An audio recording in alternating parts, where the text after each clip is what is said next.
régénérez-vous.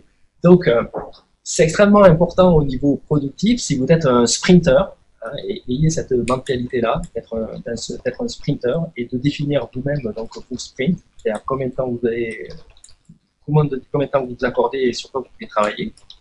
Et ensuite, eh ben, quand on est un sprinter, eh ben, il faut se reposer, il faut se régénérer. Voilà. Donc, il y a un certain nombre de choses que je conseille. Donc, tous les 45 minutes, hein, faire une pause. Donc, ça, je vous l'ai expliqué. Donc, travailler par vraiment des petits sprints de 45 minutes sur une seule activité où vous n'êtes vraiment pas dérangé, vous ne touchez pas à vos mails, vous ne touchez pas à votre téléphone. Vous demandez à ceux qui sont autour de vous de ne pas vous déranger pendant 45 minutes. Et au bout de ces 45 minutes, vous régénérez en allant boire un verre d'eau. Vous marchez, vous allez aux toilettes, enfin, voilà. Vous faites votre petite pause. L'hydratation, c'est super important. Je sais, Sébastien, que toi, tu bois beaucoup. Et, J'ai une bouteille d'eau euh, sur juste en face de moi, pendant que je suis en train de parler là. voilà, ben moi aussi. Et donc, si toutes les 45 minutes, vous faites votre pause et que lors de chaque pause, vous buvez un verre d'eau, et bien à la fin de la journée, vous aurez votre quota d'hydratation qui sera rempli. Hein. La majorité d'entre vous, quand vous êtes fatigué, eh ben, c'est parce que tout simplement vous ne buvez pas assez. Voilà. Donc, on conseille de boire 2 litres 2-3 litres d'eau par jour. Donc, pour arriver à ce volume-là, pensez à boire régulièrement et donc lier votre pause à aller boire un petit verre d'eau, ben, en même temps vous vous régénérez et vous hydratez pour diminuer donc la fatigue. Donc c'est une excellente combinaison. Vous êtes à la fois productif et en même temps vous donnez à votre corps l'énergie dont il a besoin. Ensuite, une fois par semaine, euh, je trouve important de se régénérer en faisant pendant 30 minutes d'intégrer les succès de la semaine. Alors, ce que j'appelle intégrer les succès de la semaine, c'est d'ailleurs de se prendre 30 minutes au calme et de se dire, ouais, bon, qu'est-ce que, en fin de semaine, et se dire, qu'est-ce que j'ai fait de bien cette semaine? Voilà. Qu'est-ce que j'ai réalisé de sympa? Qu'est-ce que j'ai réussi cette semaine? Quelles sont les priorités que j'ai accomplies? Voilà. Et penser à vraiment intégrer ça à l'intérieur de vous. Il faut vraiment que ce soit un sentiment de dire, ouais, ça j'ai réussi, je l'ai bien fait, c'est bien, bravo. Vous pouvez même vous donner une petite tape sur l'épaule, mais vraiment avoir ce sentiment chaque semaine que vous avez fait des choses de bien. Parce que souvent, on se félicite que lorsqu'on a atteint le grand exploit, lorsqu'on a fait un lancement orchestré de 1 million d'euros, lorsqu'on a 36 000 clients, lorsqu'on a une liste de 100 000 clients. Et c'est qu'à ce moment-là qu'on se félicite. Moi, ce que je vous conseille, c'est vraiment de vous féliciter le plus souvent possible et au moins une fois par semaine pour que vous ayez vraiment cette sensation de succès et d'avancer dans votre vie. Si vous ne prenez pas ce temps-là, vous risquez de ne pas vous sentir avoir du succès. Donc d'ailleurs, ça peut être un test aujourd'hui. Maintenant, est-ce que réellement vous vous sentez être quelqu'un qui a du succès? Si quand je vous pose cette question, c'est pas très clair, ou que c'est plutôt non, vous avez un sentiment que vous n'êtes pas quelqu'un qui a du succès ou qui réussit, c'est que vous n'avez pas intégré vos succès précédents. Parce que si vous êtes en train d'écouter cette formation, c'est que vous avez fait c'est que vous avez déjà eu un bon papier de réussite précédemment.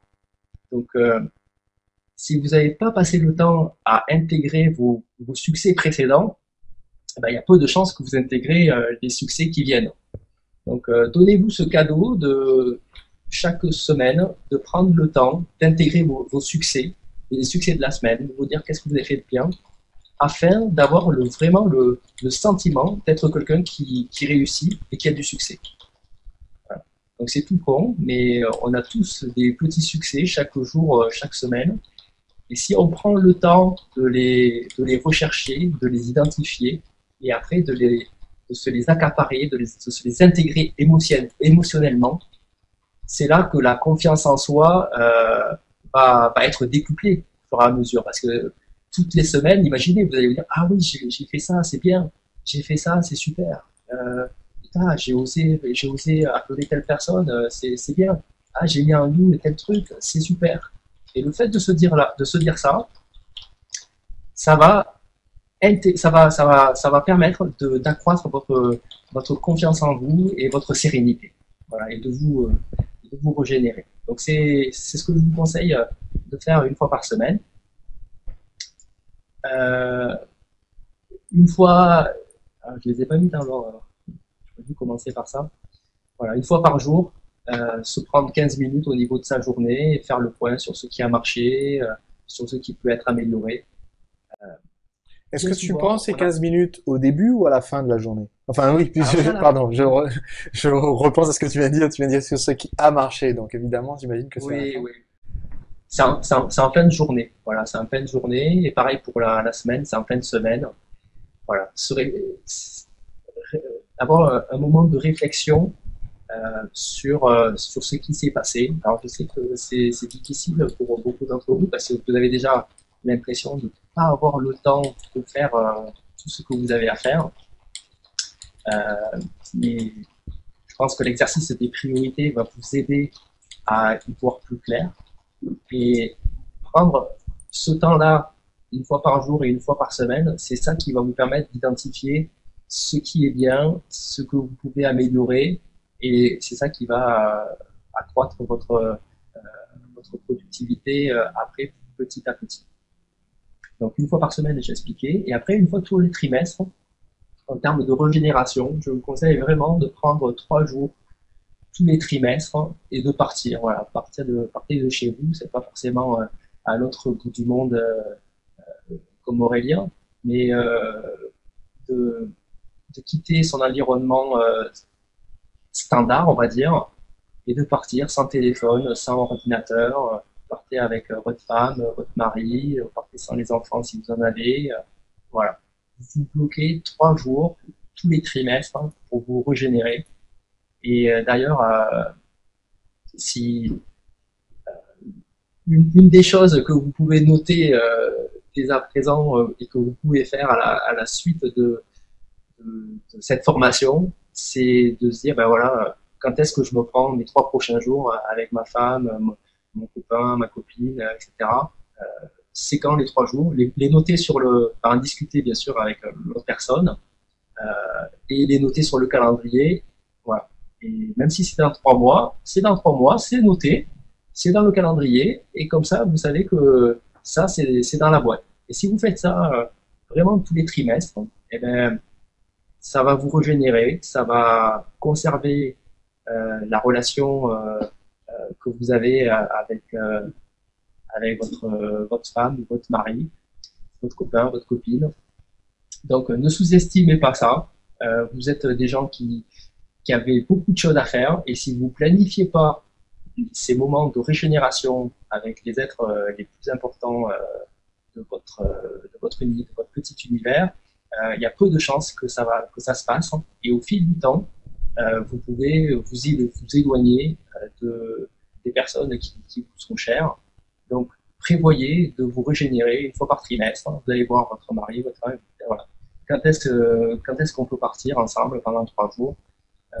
Voilà, vous prenez vendredi, samedi, dimanche. Et surtout, pas de téléphone, pas d'ordinateur. Voilà, c'est que tous les deux. Après, si vous êtes célibataire, ben, vous pouvez partir tout seul pendant 2, 3 jours, ça vous fera du bien aussi, pour complètement vous déconnecter hein, et vous régénérer pendant ces moments-là. Donc ça, c'est extrêmement important. Et tous les businessmen qui réussissent et qui ont une vie d'enfer, ben, je vous garantis qu'ils planifient ça de façon très méticuleuse parce qu'ils savent que s'ils ne le planifient pas, il y a peu de chances que ça se passe.